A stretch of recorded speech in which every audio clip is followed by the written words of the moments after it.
Hola, ¿qué tal? Buenas tardes. Mi nombre es Rocío Ramírez y antes de todo quiero agradecer a Explosive Center por invitarme a dar este pequeño curso introductorio sobre nutrición en el paciente renal. Bueno, para comenzar me quiero presentar, como ya lo dije, mi nombre es Rocío Ramírez, soy licenciada en nutrición. Además tengo un diplomado en nutrición en nutriterapia médica, de la enfermedad renal y un diplomado en investigación científica. Actualmente me encuentro estudiando la maestría de Ciencias de la Salud en la Facultad de Medicina y Nutrición de la Universidad Juárez del Estado de Durango en el Departamento de Bioquímica. Y bueno, quiero empezar este pequeño curso diciendo algunas generalidades, por ejemplo, del riñón, de la fisiología, y después nos vamos a enfocar un poquito en la nutrición en la enfermedad renal crónica, ¿sale? Y bueno, vamos a comenzar un poquito con que, bueno, los riñones son unos órganos pequeñitos en forma de frijol y en el exterior tienen una cavidad peritoneal. Estos tienen dos caras, la posterior y la anterior, y un borde externo convexo que tiene dos polos redondeados. Cada riñón va a estar protegido por tres capas. La capa fibrosa, que es una transparente llamada cápsula renal, la capa intermedia y la capa adiposa, que es la más externa, se le va a llamar la fascia renal. Si hacemos un corte en el riñón, observaremos que tenemos dos como capitas, la corteza externa y la capa interna. Esta la vamos a llamar una médula renal. La corteza renal tiene un aspecto amarillento y granulado, y en ella están los cúrpulos renales, ¿sale? En la médula renal vamos a encontrar entre 8 y 18 estructuras cónicas. Y vamos a encontrar también pirámides renales, las cuales van a ir uniendo tubitos que recogen la orina para después llevarla a la pelvis renal, por lo tanto después que se vayan al uréter para que siga su proceso hacia la vejiga. La base del cono está dirigida hacia la corteza y el extremo hacia el ilio.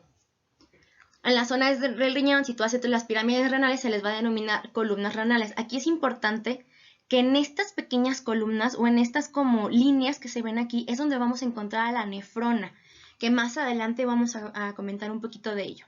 Como ya lo había comentado, la cavidad detrás del ilio se le llama la pelvis renal, que es donde vamos a tener el almacenamiento para posteriormente pasar a la uretra de la orina, ¿sale? Bueno, les comentaba que existe algo que se llama la nefrona. Y la nefrona es la unidad funcional del riñón. Más o menos tenemos entre 1 millón y 1,5 millones por riñón. Y les comentaba que se sitúan en estas pequeñas como pirámides que estaban en el riñón. La nefrona constituye la mayor parte del riñón. Y también es la encargada de filtrar y fabricar la orina. Ahorita vamos a ver cómo se hace esto de las filtraciones, ¿sale? Cada nefrona vamos a tener dos partes principales. El glomérulo, que es esta parte de aquí, que ahorita lo vamos a ver más específico. Tiene el glomérulo con la cápsula de Bowman. Y tenemos también la parte del filtrado, que son los túbulos, el túbulo proximal, el túbulo distal, que también lo vamos a ver un poquito más adelante. Aquí tenemos la parte del glomérulo. Bueno, el glomérulo es esta parte de aquí y está conformado también por la cápsula de Bowman, que es una estructura de naturaleza epitelial a la que llegan los capilares sanguíneos que construirán el glomérulo.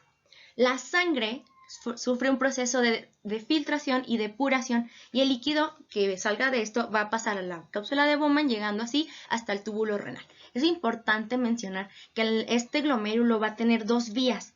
Vamos a tener la arteriola aferente, esta, que es donde va a entrar el líquido o la sangre que vamos a filtrar, y tenemos la arteriola eferente, que es la que va a llevar o es la que conecta toda la parte del glomérulo con el túbulo. Vamos a tener, como les comentaba, que pasábamos del glomérulo y la cápsula de Bowman una conexión hacia los túbulos. Vamos a tener tres principales partes del túbulo. La primera parte va a ser el túbulo contorneado proximal, que si se fijan es esta partecita de aquí, que es la que está conectada directamente con la cápsula de Bowman. Ahí, después de esta, vamos a tener el asa de Henle, que es esta como cosita que vemos como en forma de horquilla, dice. Aquí es donde vamos a tener mayormente toda la reabsorción, tanto de líquidos como de algunos micronutrientes. Y por último vamos a tener el túbulo contorneado distal, que ese es el que va a estar totalmente conectado al conducto colector, donde su nombre lo dice, va a colectar la orina para posteriormente llevarlo a ay, se me fue el órgano, perdón. Para, bueno, posteriormente ir a la vejiga, por decirlo así.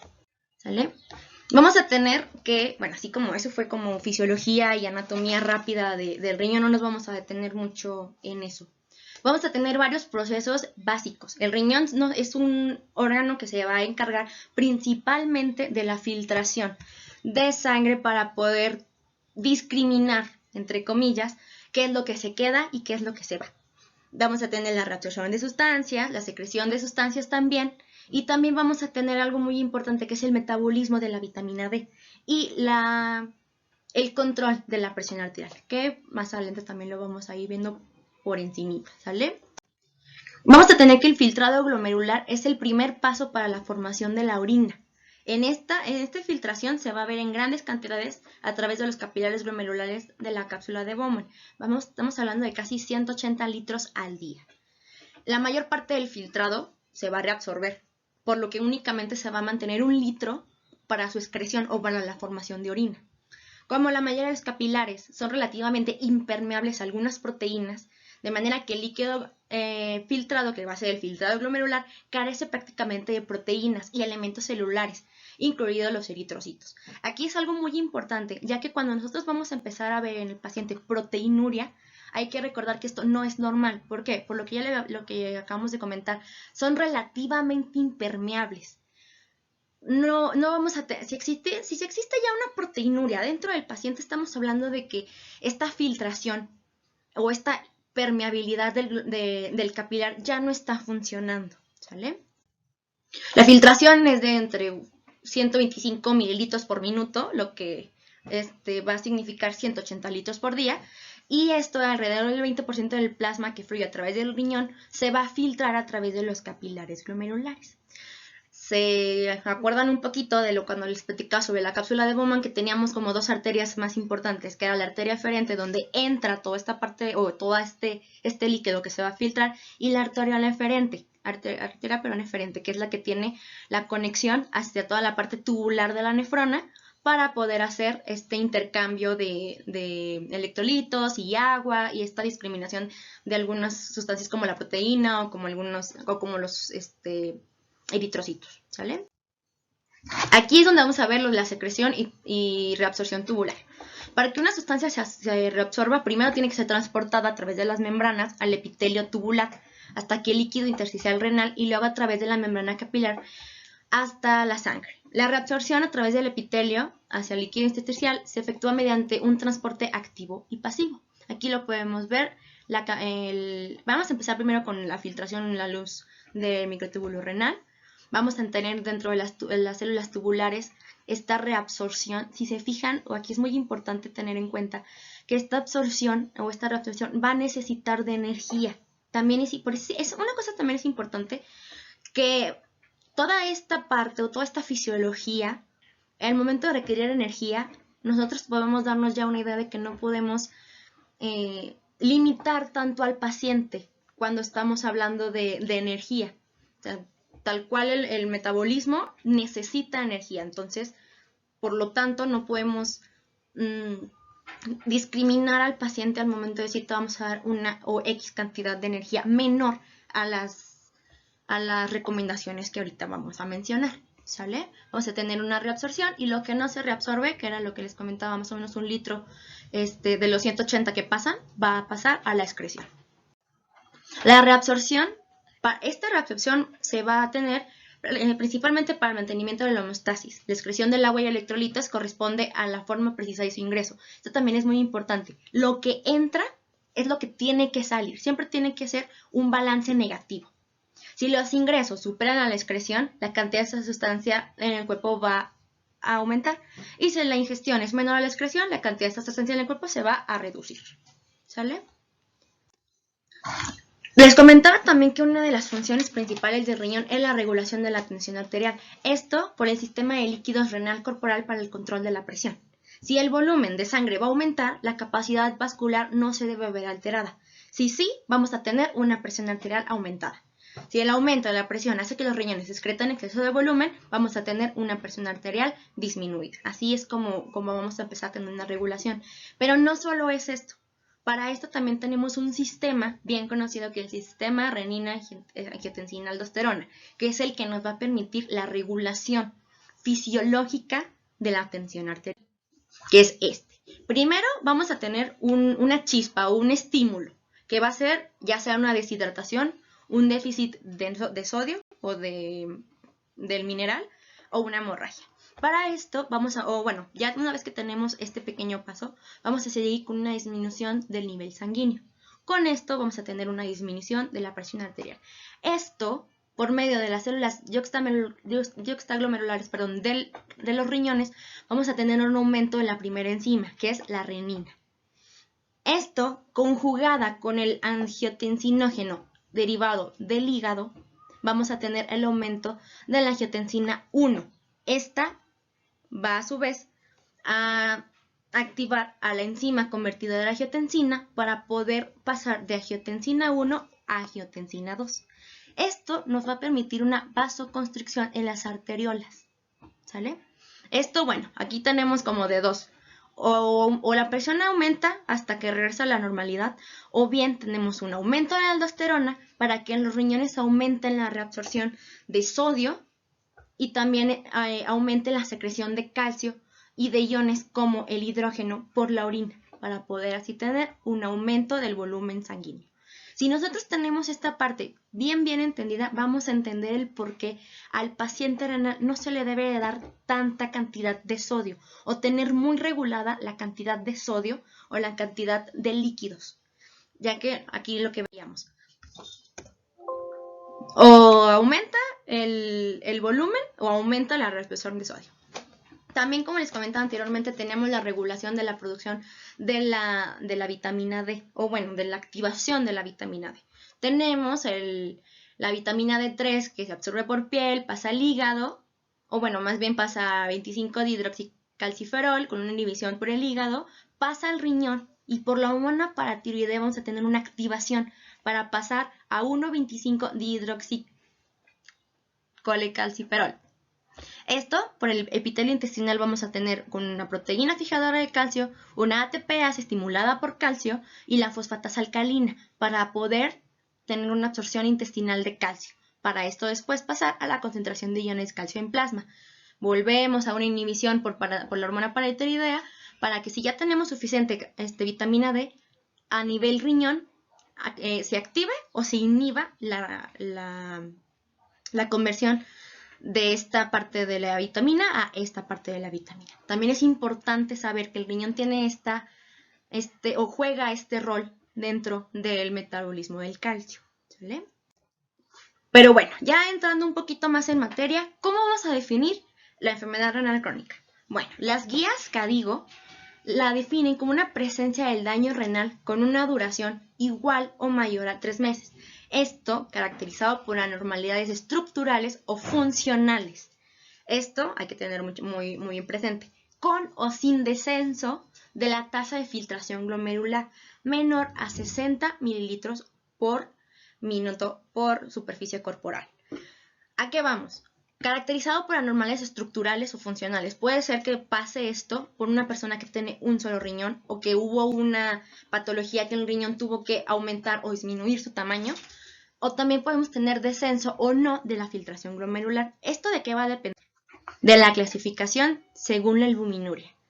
¿Por qué? Podemos tener una baja en la filtración glomerular, pero si no tenemos una albuminuria, por ejemplo, aquí en los primeros 2 estadios, estamos en zona normal, por decirlo así. Si se fijan aquí, tenemos que la filtración baja, no tanto, pero no, podemos tenerla más baja. Tenemos a niveles totalmente o relativamente normales. Pero si se fijan, si tenemos una albuminuria elevada, mayor a los 300 miligramos por gramo, vamos a tener que este es una zona de peligro, o ya lo podemos ver como una enfermedad renal crónica, aunque la filtración no baje o no sea menor a los 60 miligramos por minuto por superficie corporal. Existen mil maneras Les digo, existen 1001 maneras de poder saber cuál es la filtración glomerular de una persona, pero una de las fórmulas que más ha tenido auge en los últimos años es esta pequeña formulita. Si se fijan, es muy muy fácil, es simplemente 140 es una constante, vamos a hacer una resta para la edad, lo que salga lo vamos a dividir entre la creatinina y esto, el resultado que dé va a ser la filtración que el paciente nos está dando. Ojo, eso en caso de hombres. Cuando nuestro paciente va a ser femenino, vamos a multiplicar ese pequeño numerito por 0.8, perdón. Y el resultado va a ser la filtración que está dando en caso de ser mujer. Esto, teniendo este número, si no tenemos una albuminuria, nos podemos ir simplemente a esta línea de aquí, o esta clasificación de aquí. Y si se fijan, ya estamos en estos pequeños dos estadios, estamos todavía a salvo, y aquí ya empezamos a tener problemas, y a partir o más abajo de una filtración menor a 30, ya estaríamos hablando de un prediálisis, ¿sale? Ya estaríamos teniendo como foco rojo del daño que están teniendo. Vamos a tener algunos indicadores bioquímicos, y es muy importante que nosotros como nutriólogos también tengamos el conocimiento o sepamos leer estudios para saber qué vamos a hacer. Bueno, el primero que es bien importante es la urea. Hay que recordar que es el principal compuesto nitrogenado y su principal vía de excreción va a ser el riñón, por lo cual es muy importante si tenemos un examen de sangre, una química sanguínea, que es donde por lo general vienen estos dos compartimentos, que tengamos bien el dato. En sangre, lo normal vamos a tener entre 19 y 43 miligramos. Cuando ya tenemos un paciente que empieza a tener diálisis, empieza a tener hemodiálisis, realmente, desgraciadamente, difícilmente vamos a tener estos valores. Por lo general se van a tener arribita. Pero no se asusten también si llega un paciente teniendo más de 100 en urea. Es normal cuando el paciente ya está en estadios ya muy avanzados. Pero pues eso no significa que sea lo adecuado, sino que ya es un foco, yo creo que más que obvio, para empezar a trabajar. La creatinina se va a formar a partir de la creatina, pero esta, a comparación de la urea, no se ve afectada por el consumo de proteína. Aquí, ojo, si llega el paciente con una urea muy elevada, pero la creatinina está normal, significa que muy probablemente tuvo un consumo de proteínas elevadísimo, entonces no significa realmente un daño renal. ¿Sale? La proteinuria, que es la excreción de proteínas por la orina, es lo que les comentaba, que los capilares no son totalmente impermeables a las proteínas. Entonces, si tenemos ya una proteinuria mayor a 300 miligramos por día, ya tenemos un daño renal, ¿sale? Y vamos a tener también algunos micronutrientes de importancia. También se pueden mandar a hacer en estudios de sangre para ver cómo anda tanto el sodio, el potasio como el fósforo. Aquí están los valores normales que hay que estar teniendo muy en cuenta. Cada uno de estos micronutrientes tiene sus cualidades o tiene sus características cuando están muy elevados. Por ejemplo, el sodio, cuando está elevado, pues ya sabemos que hay una presión arterial altísima por la retención de líquidos. En el potasio podemos llegar a tener arritmias, ya que el potasio es uno de los micronutrientes que le permite al corazón hacer las contracciones que necesita. Y el fósforo cuando lo tenemos muy elevado, podemos llegar a causar problemas en la glándula paratiroidea. Entonces, tenemos ahí un paratiroidismo secundario, una enfermedad renal, entonces también hay que tener muy en cuenta eso. Aunque el paciente cuando tiene el fósforo muy elevado, por lo general refiere prurito. Entonces también podemos preguntarle, ¿tiene prurito? O empieza a sentir como comezón.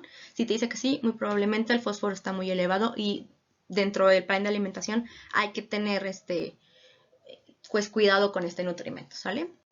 Los factores de riesgo y la etología, bueno, como factores de riesgo vamos a tener la edad, mayores de 60 años, en el género masculino.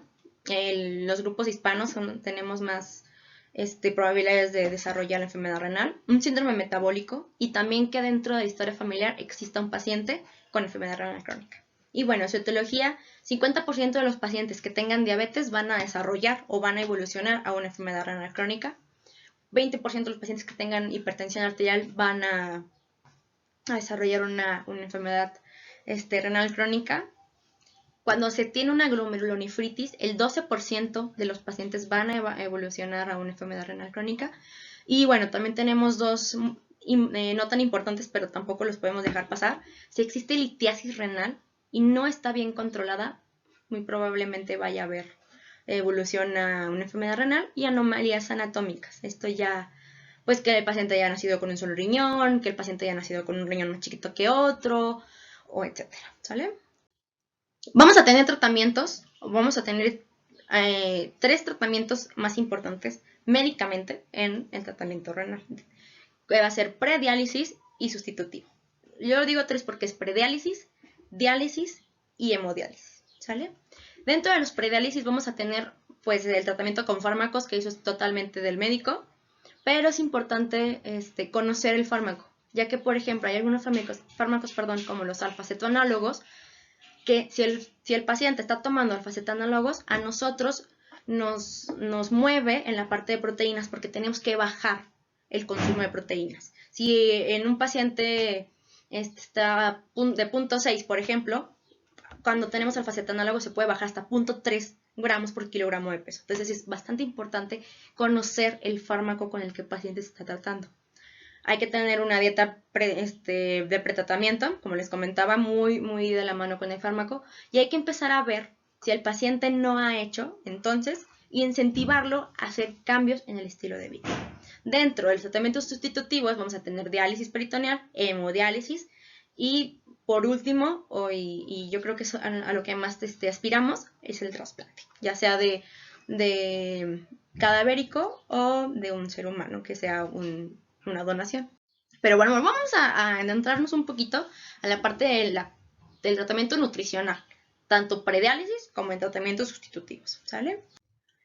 Aquí, bueno, hay que ver primero cuáles van a ser los factores más importantes por lo cual el paciente puede llegar a desarrollar una desnutrición o un desgaste energético proteico, que es uno de los síndromes más importantes o más frecuentes en el paciente renal.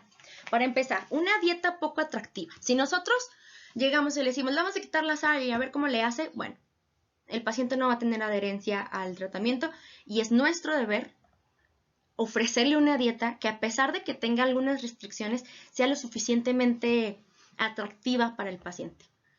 Vamos a tener que a veces no están bien realizadas las dietas hipoproteicas o hiperproteicas o hipocalóricas, ya que dentro de los tratamientos, que ahorita lo vamos a ver, existen recomendaciones de proteínas que si no las podemos cumplir, al momento de que se hagan los tratamientos puede haber pérdidas de proteínas y si no las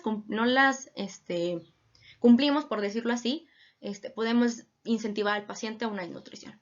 El aumento en el catabolismo. Ya les comentaba, por ejemplo, que la reabsorción va a necesitar ATP. Entonces, si no tenemos o estamos dándole una dieta demasiado hipocalórica a un paciente que no lo necesita, vamos a llevarlo a la desnutrición, ¿sale? Y la normalidad en el metabolismo de los nutrimentos. Como ya les comentaba anteriormente, el riñón tiene un punto casi clave en la vitamina D. Y la vitamina D también está relacionada con los factores de desnutrición, ¿sale? ¿Cómo vamos a ver esto? Por indicadores como la albúmina. La albúmina es casi un indicador de oro para saber si el paciente está desnutrido. La creatinina y el colesterol. El colesterol, si está por menor de 150 en un paciente, muy probablemente está de la mano con una desnutrición. Y pues el peso. Que aquí, como nosotros como nutriólogos, pues hay que tenerlo bien en cuenta, el peso seco, porque es diferente un peso que tenga el paciente con una retención de agua que el peso seco, ¿sale?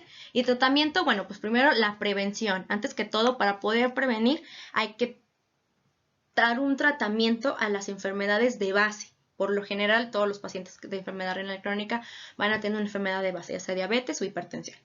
Entonces, o las dos. Entonces, hay que tener muy buen control de esas enfermedades. El aumento en la ingesta energética y proteica y el uso de suplementos. Hay que ver si el paciente está teniendo un uso de suplementos, ya que por lo general, como son suplementos a base de plantas, las plantas o estos nutrimentos que te van a dar, o estas sustancias más bien que te van a dar, no están estandarizadas y por lo general muchas son tóxicas al riñón, ¿sale?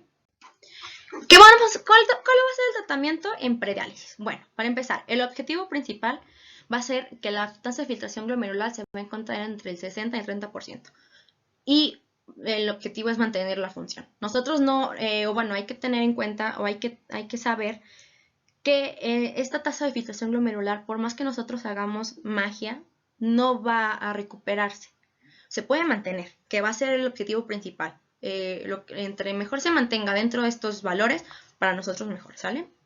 Para poder tener este mantenimiento, bueno, en proteínas, como ya les comentaba, podemos dar entre 0.6 y 0.8 gramos por kilogramo de peso.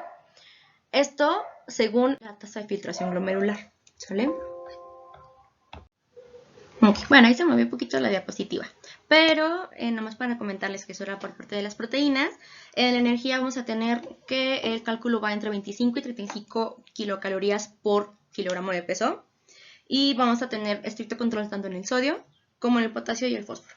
Y bueno, también es importante los líquidos. Los líquidos se van a calcular de la diuresis, que es lo que el paciente, o bueno, la orina de 24 horas, le vamos a agregar a esa cantidad 500 mililitros más y va a ser la cantidad de líquido que se le va a dar al paciente, ¿sale? Proteínas. Aquí es muy importante. ¿Por qué? Porque vamos a tratar o vamos a buscar disminuir la acumulación de los desechos, como les comentaba, por lo de la urea y lo de la creatinina. La restricción debe ser moderada para prevenir un catabolismo, ¿sale? Entonces, les comentaba, por ejemplo, aquí, si la tasa de filtración glomerular está a un 60%, podemos utilizar 0.8 de proteína. Si la tasa de filtración anda como en un 25 o 30%, podemos utilizar 0.6. Y si se utilizan suplementos como los alfa-cetoanálogos, esta restricción va a ser un poquito mayor y lo vamos a dar entre 0.3 a 0.6 gramos por kilogramo de peso al día. En energía y los nutrientes no proteicos, vamos a tener que, si tenemos un insuficiente aporte energético, va a llevar un balance negativo de nitrógeno y a la desnutrición energético proteico que les comentaba, por medio del catabolismo, lo que lleva a una elevación de creatinina y de urea. Aquí ya les comentaba que a mí no me gusta mucho utilizar las fórmulas como Harris y Benedict o como lo que ustedes quieran. Realmente con el paciente renal lo que funciona mucho son estas recomendaciones que las pueden encontrar también en las guías KDIGO o KUDOKI. Pues esto va de 25 a 35 kilocalorías. 25 si el paciente está dentro del peso normal o inclusive puede llegar a tener un sobrepeso en peso seco. O 35 si tenemos una pequeña disminución de peso o nutrición energético proteico, ¿sale?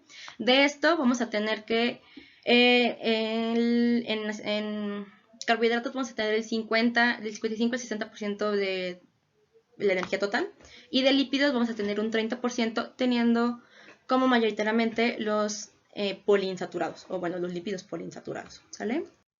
En proteínas, cuando ya tenemos un tratamiento tanto de hemodiálisis como de diálisis, va a ser así.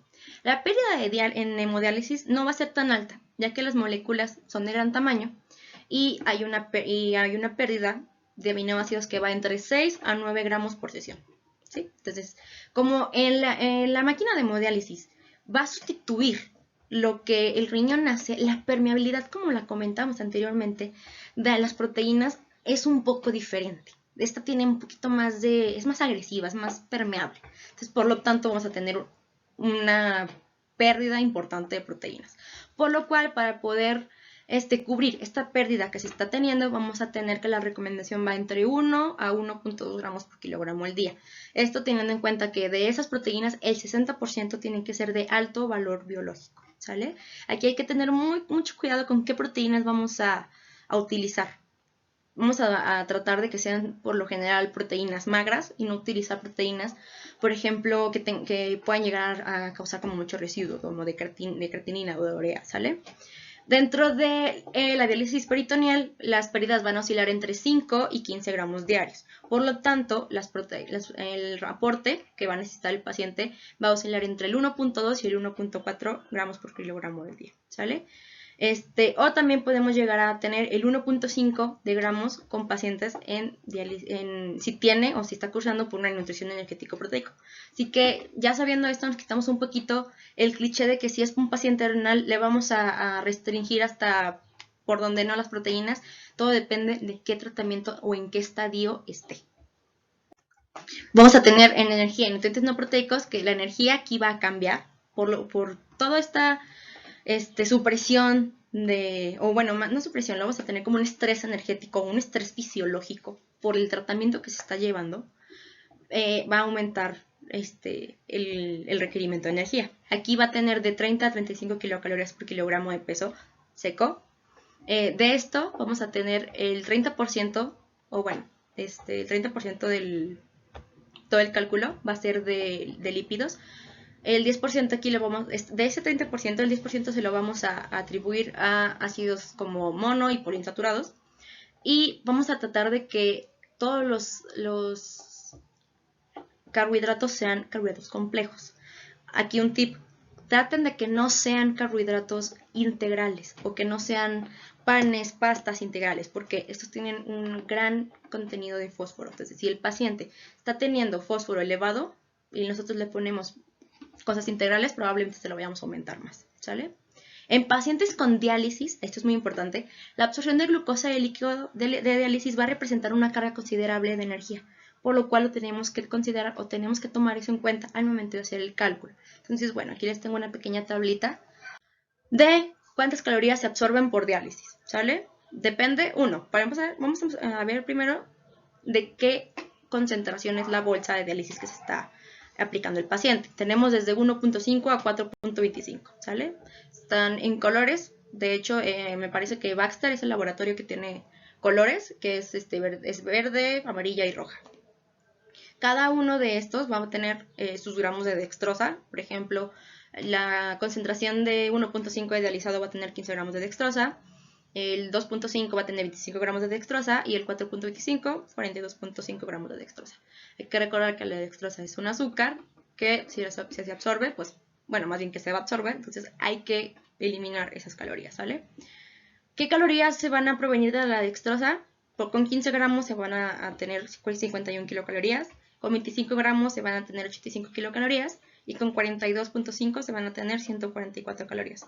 Con lo cual, nosotros podemos ver, bueno, si el paciente está teniendo, o se está dializando con 2 bolsas rojas, digamos, entonces vamos a hacer el cálculo de esto por 2 y eso van a ser las calorías que se van a bajar o vamos a quitar del cálculo calórico total. Para a partir de, por ejemplo, si salieron, no sé, 2000, bueno, le vamos a bajar las 200 y tantas que salgan o 300 y tantas que salgan de aquí, y a esas 200 y tantas, digo, ya esas 1800, 1700, ya vamos a empezar los cálculos de las calorías proteicas, calorías no proteicas, etcétera, ¿sale?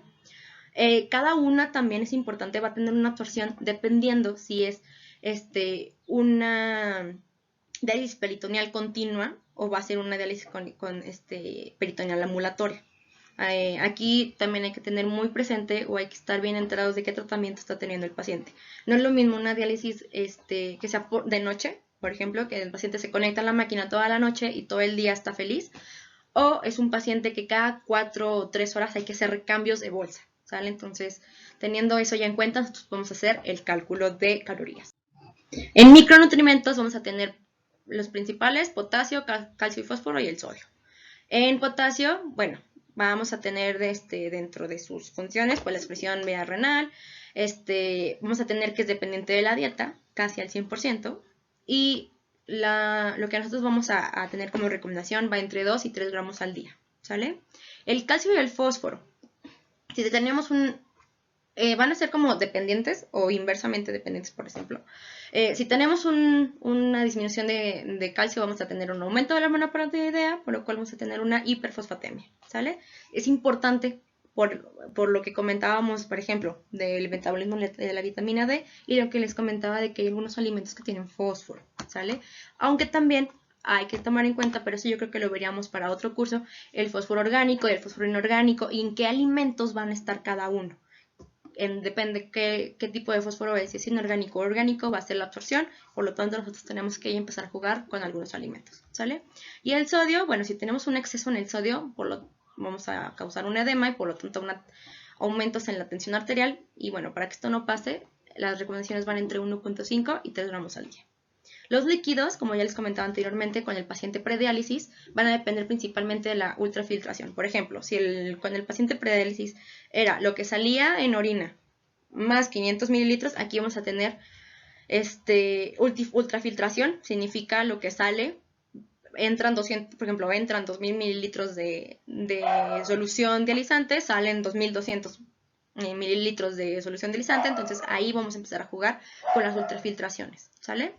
En hemodiálisis el aumento de peso corporal no debe de ser mayor al 5%, y bueno, se van a recomendar 1200 mililitros al día aproximadamente. Acuérdense que todo esto es totalmente personalizable, depende del paciente y el tratamiento y lo que va a referirles. Y en diálisis peritoneal lo que entra, lo que sale, es exactamente lo que el paciente puede consumir. Y bueno, este es fue un pequeño curso, una perspectiva muy general de lo que es nutrición en el paciente renal. Faltaron muchísimas cosas, hay muchísimas técnicas por las cuales podemos nosotros darles al paciente para que se empodere y tenga una dieta no tan restrictiva como tienen la fama todo lo de nutrición renal. Pero bueno, estoy a sus órdenes, espero este curso les haya ayudado, les haya gustado, y si sí, pues para organizar un segundo con más información sobre nutrición renal. Aquí tienen mi contacto, mi cédula profesional, me pueden encontrar aquí en mi página de Facebook, este es mi email, me pueden escribir cualquier duda que tengan. Y bueno, esta también es mi dirección, mi consultorio está en esta dirección, entonces pueden ir cuando gusten, si tienen alguna duda, con gusto estoy para ayudarles.